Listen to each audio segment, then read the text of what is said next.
Welcome to the show, Gary. How are you doing today? I'm good. I'm good. Thank you guys very much for having me here. I appreciate it. And just happy to share whatever I can share with your followers and listeners. Yeah, and we're extremely excited to connect with you today as well. So at the time of recording, we're about a couple weeks away from the official start of summer and patio season, barbecue season. What are you most excited about for the summer? I am most excited about spending time with friends and family up at the cottage. I usually take a summer hiatus where we pretty much kind of just shut everything down. I still do work a bit, but it's the best way that I've found to actually do the 4-hour work week is by actually taking summer hiatuses and winter hiatuses. So it's something that we've designed into our lives, and we did this starting really kind of back in 2010. And that came about from listening to Jim Rohn, probably one of, I would say, the biggest contributors to where I am today by understanding mindset, designing a life. Yeah, no, that's awesome. And to your point, like definitely having that balance is important while still like focusing on building that dream lifestyle, right? Yeah, absolutely. Right. Absolutely. It's about, when you're a real estate investor, you talk a lot about return on investment. I don't think enough of us talk about return on time. And that's really why we're doing what we're doing, is to get time back to be able to live the life that you truly want. And I remember somebody had asked me one year, like, what are your hobbies? And I actually had to take a step back, and I started to realize that I was getting so wrapped up and tied up in work that I'd actually had forgot about hobbies or things that I enjoyed doing. So you have to be careful of that. While you're chasing your passion and your dreams, you've also got to remember why you're doing what you're doing. Yeah, that's great. And so you touch on a few different things that we want to go a little bit deeper on throughout the course of the conversation. But to start, and as you know, like our show is all about like inspiring that next generation of Black real estate investors. And so really wanted to learn about your story on how you got started, as well as like how you scaled and kind of like built your business to date. And so to start, like we know, like just thinking about your accolades, like you're also a podcast host, Yep. business owner, mentor, coach, like the list goes on and on. Some of the most successful entrepreneurs started from very humble beginnings. And so we're curious for you, like, how would your parents describe you as a child compared to now? Well, I think if they were to describe me like how I was as a child and as I am now, that I was always ambitious and competitive. So I always, and I think that competitiveness came from them putting me into soccer at a young age at 5. And, competitiveness is such an important part of life, because in winning, you obviously feel great from it, but also from losing, I think that is where you actually get some of your biggest victories later on in life or next week, because you got to go back, you got to learn what went wrong, and then how can I improve? And so those are important things throughout life that I think my parents taught me, showed me, and I brought that into the business realm. That's fantastic. I agree. Like, resilience is extremely important, and like instilling those values early on, to your point, are definitely critical as well. And actually, on that point, so like Ron and I have talked about on the show, just like around like the concept of money and like financial literacy, and those kind of being the kind of building blocks to being a successful real estate investor, entrepreneur. Like growing up, the topics, well, in our experience at least, like just didn't come up in the household around the dinner table. And so we're curious what your experience has been as well as like how do you instill some of those values just in your family today? Yeah, I mean, same thing as well too. Growing up, it wasn't really, we talked about it, but not from the sense of what I know today. It was more traditional. It was more about saving your money. It was more also about don't show everybody what you're doing, keep things private.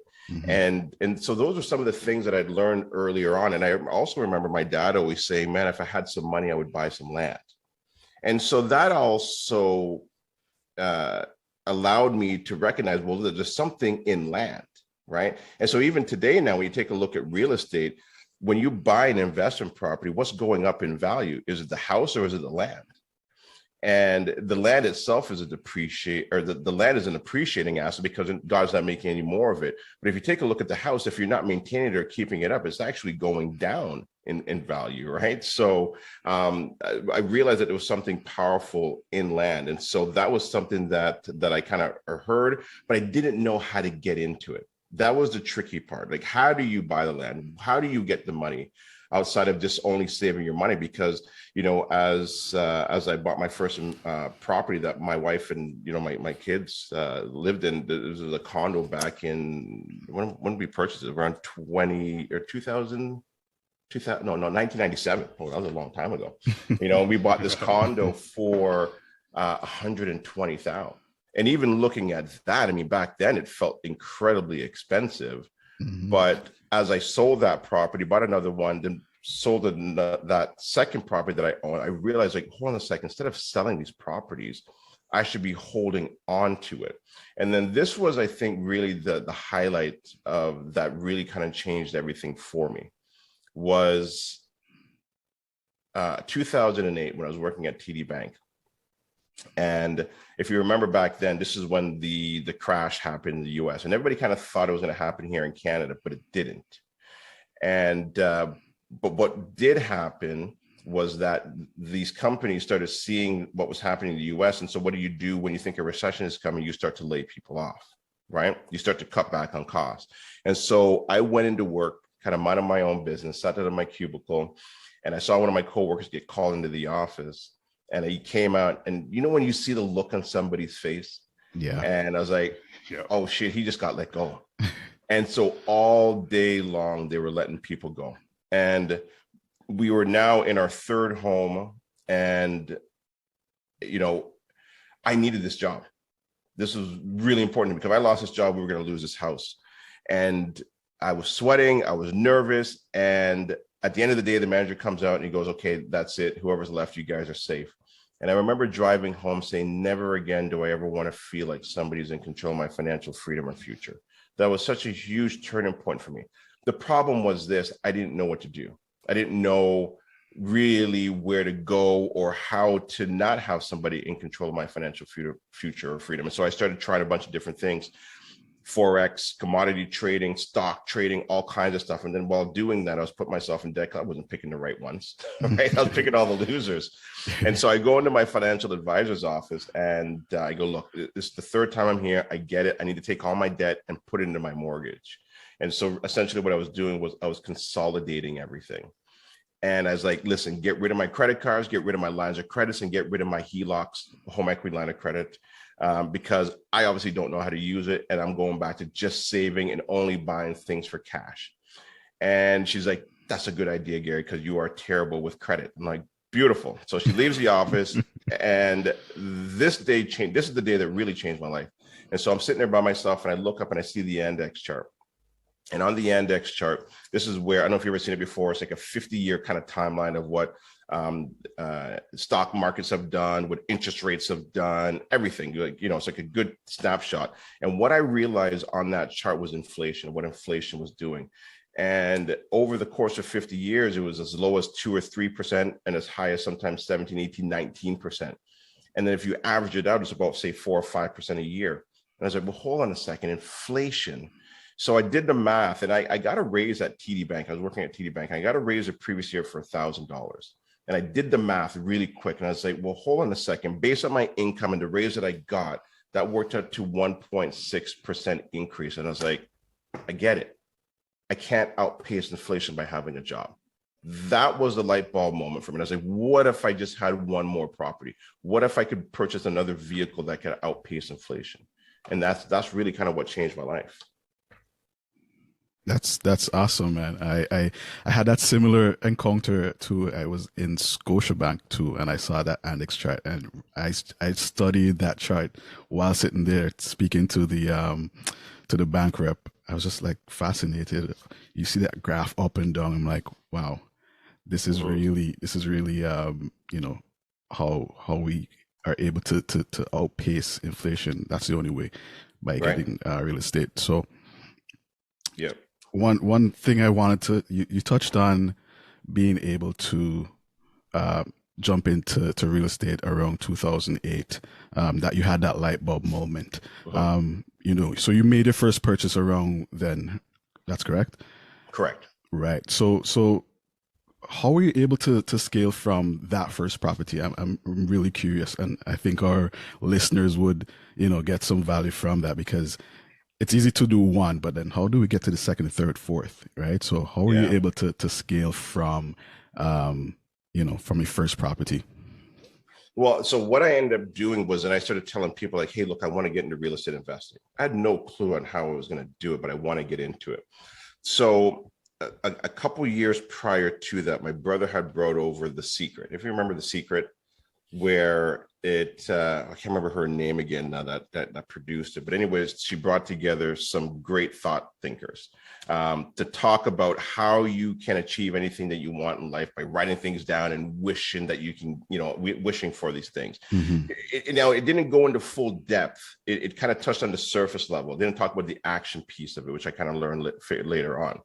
But then I started letting people know this is what I wanted to do. And so my first investment property, a friend of mine called me up. He goes, Gary, look, I know you want to get into real estate investing. My dad's kind of going through this, nasty divorce. Do you want to purchase that property so that he can actually stay there? And so it was a 2 unit. He was living upstairs, and I was like, you know what? Yeah, let's do it. Now went to the bank, got approved. It was only 200,000. It was in Oshawa.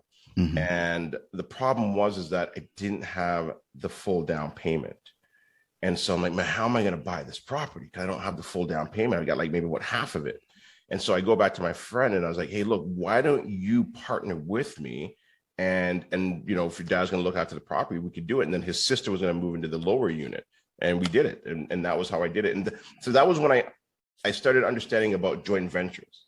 Didn't fully understand it. Remember, I didn't go to any real estate investment clubs. I didn't even know those stuff even existed at that time. So we wrote down a little agreement together on a piece of paper, and that was it. And I just did, like a little Google search online and found something that made sense to say that, hey, look, we're agreeing to do this together as a partnership. And then the second property I purchased, I think it was the next year, 2009, because I'd gotten that taste of that first property, and it was given some cash flow as well too. It was a couple $100s, and I was like, Mm-hmm. this is amazing. Like this can go towards like my car payment, or at least a portion of it. And so then I reached out to my brother-in-law and said, hey, look, why don't we buy another property and just do it together? And so we picked up a property. It was a detached bungalow in Scarborough, and we picked that one up for I think like 250. It was crazy. Wow. So I Wow. know. And so we bought that property and we put some tenants in there, upstairs, downstairs. And I remember the lower tenant, I'd done some advertising on Kijiji and Craigslist. Craigslist was around back then. Mm-hmm. The tenant came, he's like, gave me cash in my hand. And I'm like, man, this thing is easy. This is so easy to do real estate investing. What I didn't realize is that, yeah, I should have done some background checks on this guy. I should have collected some documents, pay stubs, and I didn't. And then it just became a real pain. And that was when I realized that what one of my friends had told me that was working with me at TD is like, this is why people don't invest in real estate, because it's too risky. You're going to get bad tenants. And so then I decided that the next year, which was around 2010, that we were going to sell that property in Scarborough. And I was like, yeah, maybe this thing is too risky. And then I started doing a search online and I found a better way to invest in real estate. And then I came across rent to own. And then that was one of the things that I did a lot of in when I really started to ramp up my real estate investing from 2010 to say 2015 was I don't even know, man. We probably did around 60, 70 rent to own. And I just really pushed it where we were wholesaling these rent to own deals, but then I was also keeping and partnering with other people to do joint ventures with us. And that's really how I scaled. And then in 2014 is when I got to the point where we had enough cash flow coming in to cover our mortgage payments. And then that was enough for me to say, okay, I feel confident enough that I'm going to make this leap. I didn't have enough money for food. I didn't have enough money for my car payments, but I had enough to keep the roof over our heads. And that was when we took that leap. That's a huge inspiring story there, man. But I'm curious. So 2014, you made that plunge, into your entrepreneurial career. I'm curious, like, what were the one or two biggest challenges you faced? Because you said, like, okay, I didn't have enough for food, I didn't have enough for my car payments, but I knew once the mortgage was covered, I'm good. But what were one of those, biggest challenges that you faced, that learning curve that you had to go through when going full time? How to fill my day. Because remember now, I walked away, and so now, I was used to doing 8-10 hours a day at this job, to now I'm like, okay, so what does my day look like? How do I schedule my day? How do I plan my day? What should I be focusing my energy on to make sure that I can now replace my income? Because remember now, when you leave that full-time job, you are now unemployed. Every morning you wake up, and so that was a difficult thing in the beginning, the first 6 to 8 months of how do I plan my day, the agenda, the whiteboard, the task, what to focus on. That was a difficult thing.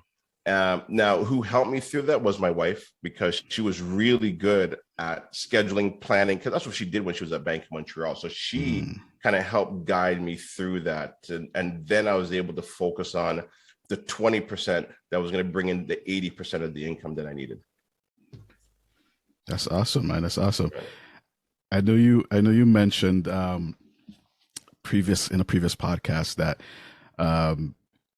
you weren't a huge public speaker. You're scared of that stuff. What was that turning point for you that really made you get better? Because you're a podcast host, right? That's public speaking, and I, in my opinion, I think you do a really great job. So I want to know, what's that one tool that that you come across, that you use, apart from like putting in the reps and practicing all the time. What's that one tool that you use that has made you better? Yeah, it's a great question. So, I had a lot of fear of public speaking. I remember going up and sometimes forgetting, like I'd be practicing and I'd just forget my words or stumble over it or be sweating up there and coming home and telling my wife, I'm never doing this again. I'm done. I'm finished. I hate it. I can see people laughing, but you never know if they're laughing at you, if they're laughing at something else. So they're kind of and you don't know, right? So anyways, it really impacted me and affected me, because I always wanted to deliver the best that I could to people while I was up there. And so anyways, so I went to the right club. That Sarah Larby and Daniel and Laurel and a few other people put together at host. And so we were upstage, and I was talking about my story and my journey, and of course nervous again, but I shared what I thought was powerful, and at least I thought would help other people as well. And so anyways, the next day somebody had reached out to me that was actually at that event. And she goes, Gary, listen, I really thought that you're authentic, and I want to learn, or at least have a conversation with you to pick your brain on real estate investing. I'm like, yeah, no problem. Let's do this. So we had the conversation, and it was a good hour and a half. And I, whatever questions she had, I gave her what I thought was the best advice at the time. And she goes, Gary, so what are you doing this weekend? And I go, my brokerage that I'm a co-owner of, we're bringing up Les Brown.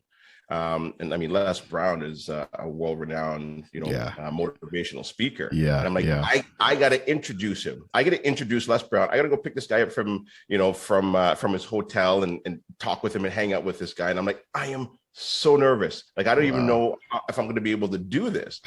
And she goes, oh my God, Gary, I can help you. And I go, how? And she goes, the chemicals released in your body when you're nervous or when you're excited is exactly the same. And that was such a huge light bulb moment for me, because then now I realize, like, I get it. I now know why people say when they're in front of an audience of 10,000 people, they go, I am so excited to be here. So all they did, this is a mindset shift. They changed the word from nervous to excited. To say, I am so excited, that I might actually pass out. This is how excited I am. And so once I understood that, now I realize that, even athletes, why do they break records when they're at the Olympics? Because they're about to be at peak performance. The adrenaline is rushing. And so it's not nervousness. You can call it nervousness, or you can call it excitement. And so all I did was I just changed the words. And now when I'm upstage and if I get that heart racing, or, I'm like, wow, I'm actually excited to be here. Like, I didn't think I was going to be this excited, but I am, because I want to deliver the best that I can possibly deliver to everybody that's sitting in front of me. Yeah, that's an amazing story. I think, and I love that you always try to touch on mindset, and you place a big focus on that, because we try to look for the tactics, the things that would, what tactical thing that would make me a better person, when it's just really, the mindset shift that really, makes a huge difference. So Yeah. I'm really glad that you touched on that. Yeah. And what's important to that, I'll add to that, is that, because here's what it is with the mindset. Once you get this right, the how is none of your business. Yes. Too many people focus on, how am I going to achieve this? How am I going to get this? It's none of your business. Just write down what you want. Put your order into the universe, right? It's the same. Here's a great analogy. If you go into a restaurant and you place your order and say, hey, look, I want some steaks, I want the mashed potatoes, and I want the asparagus and a glass of red wine. When that waiter or waitress leaves, what is the likelihood of that coming back if they have all the ingredients in the back? It's pretty high. That's the same thing as the universe. If you place your order, put it down on paper, as opposed to just keep it in your mind, that is what will change your life. And, I don't know if you can see this here. Anyway, back there's my little whiteboard there. And I'm telling you, me and my wife, every single year, write down exactly what we want from a business perspective, from a personal perspective. And I don't know how it works. It's none of my business. But I'm telling you, 70 to 80% of what we write down on there, we achieve it. And it's because we put focus on it, right? And so here's the other important thing as well, too, is that this now gives us the roadmap to what we want.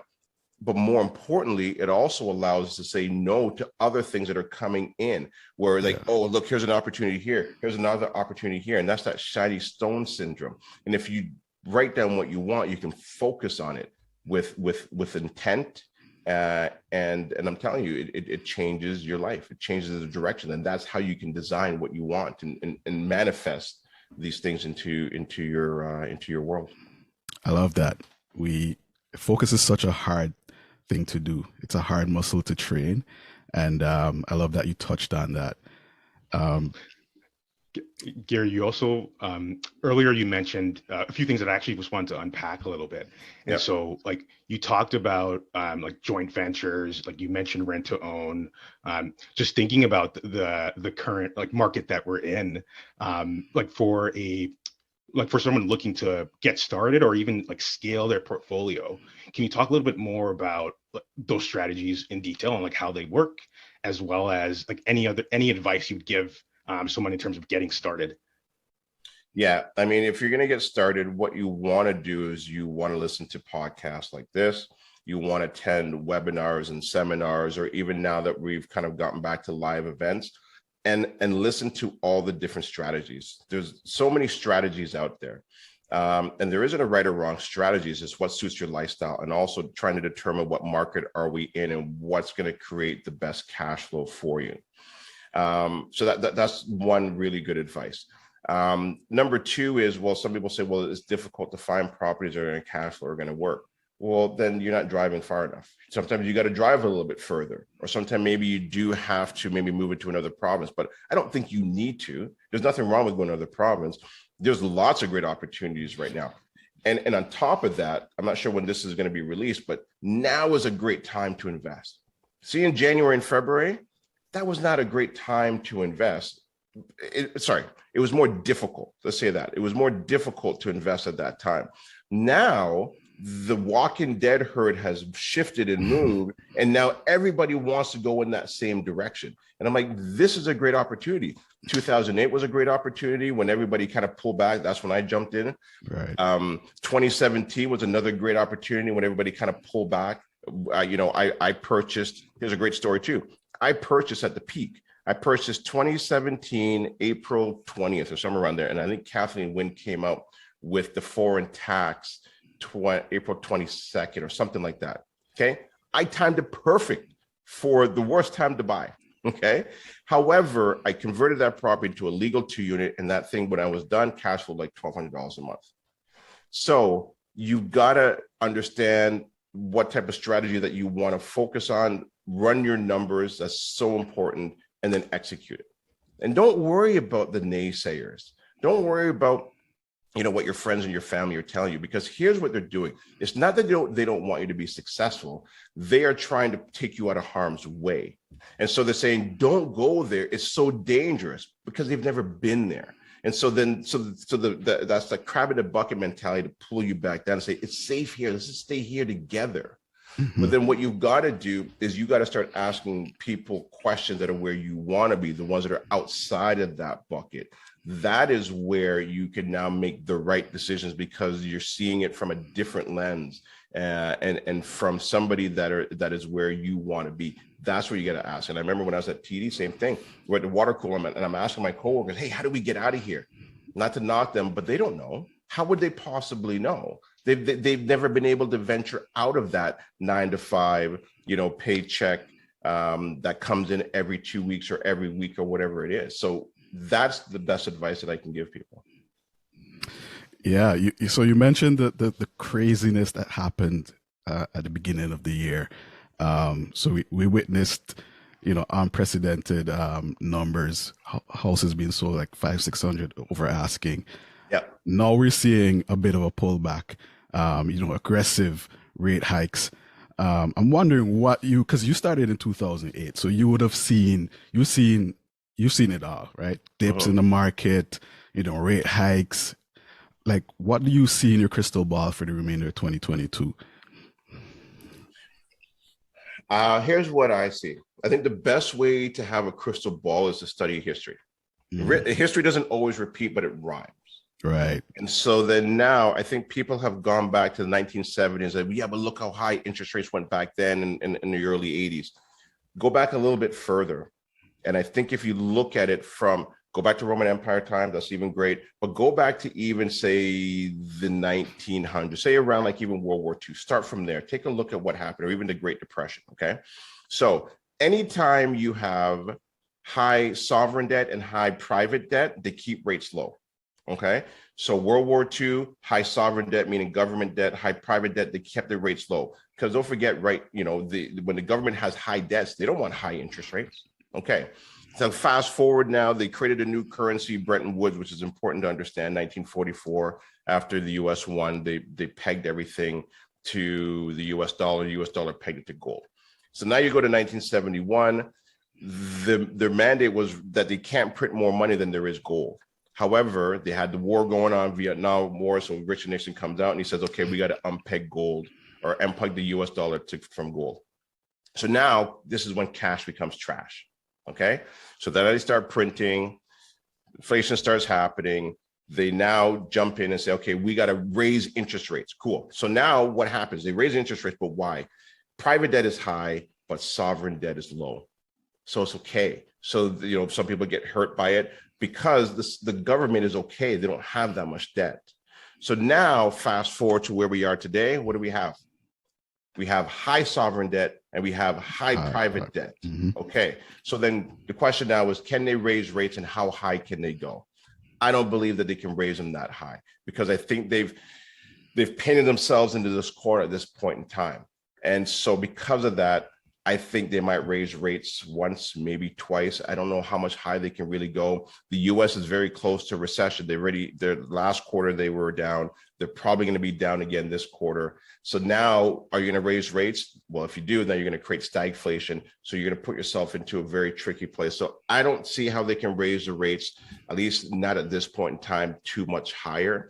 But outside of that, again, I don't know exactly where it's going to go. So run your numbers higher, run them higher, go at 4.5%, 5%, 5.5%, run them higher. And if they work, beautiful. You've got yourself a winning property. And that's the best way to deal with it. And if you really can't sleep at night, then lock it in. Lock it in for several years if you have to. I still play the variable rate, but that's my thought of it all. And here's the final thing to wrap it all up, right? Is just get into the market, learn it, understand it. You can't sit there and just talk about it from the sidelines and say, see, I told you, oh, see, that's not where the game is played. The game is played on the field. Get into it. Yeah, you're going to make some mistakes. Yeah, you might get hurt a bit, but then you'll get some skill sets. And when you have the skill sets, then you can weather storms, right? And here's my best prediction, that for the next 100 years, it's going to be a mix with opportunity and problems. That's some solid advice there, Gary. Right. Appreciate that. Yeah.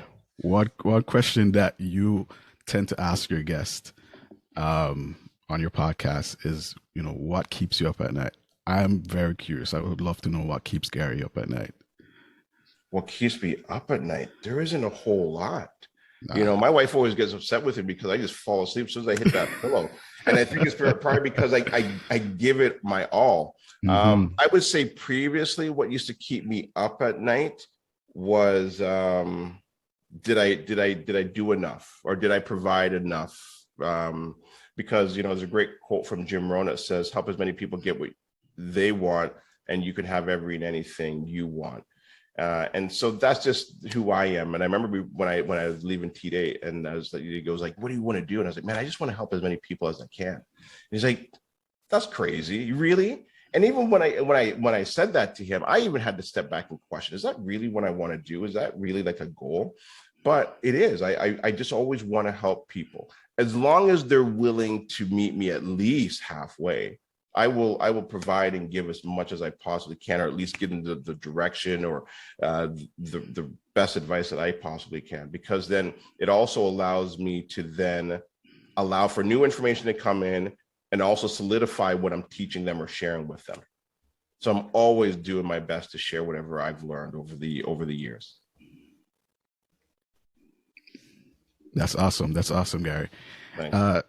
So I think on that note, was a great conversation with you.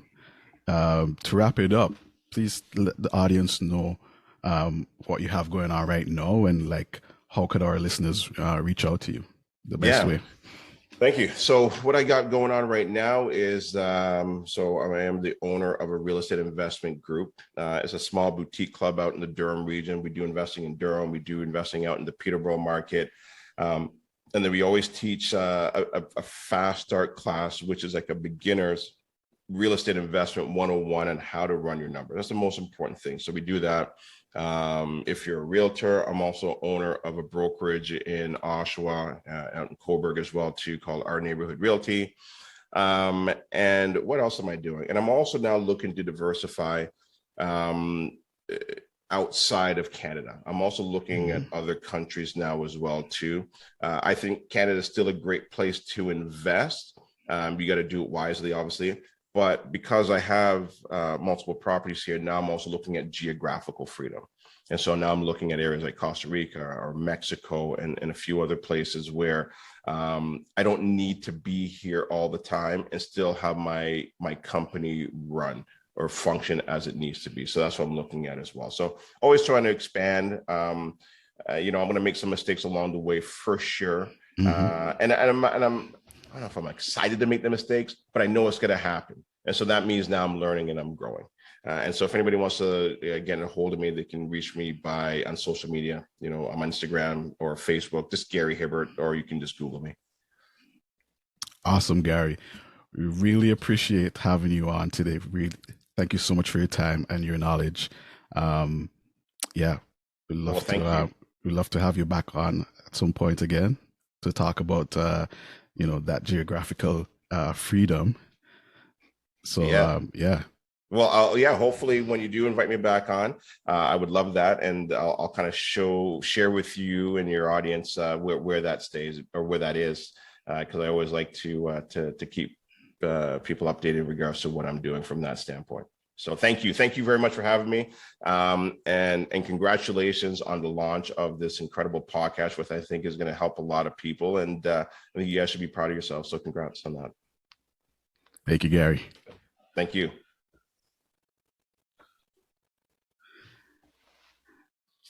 And to our listeners, remember to subscribe on your favorite podcast platform so you don't miss an episode. Thank you so much for listening, and catch you on the next episode. Take care. Thanks, Gary.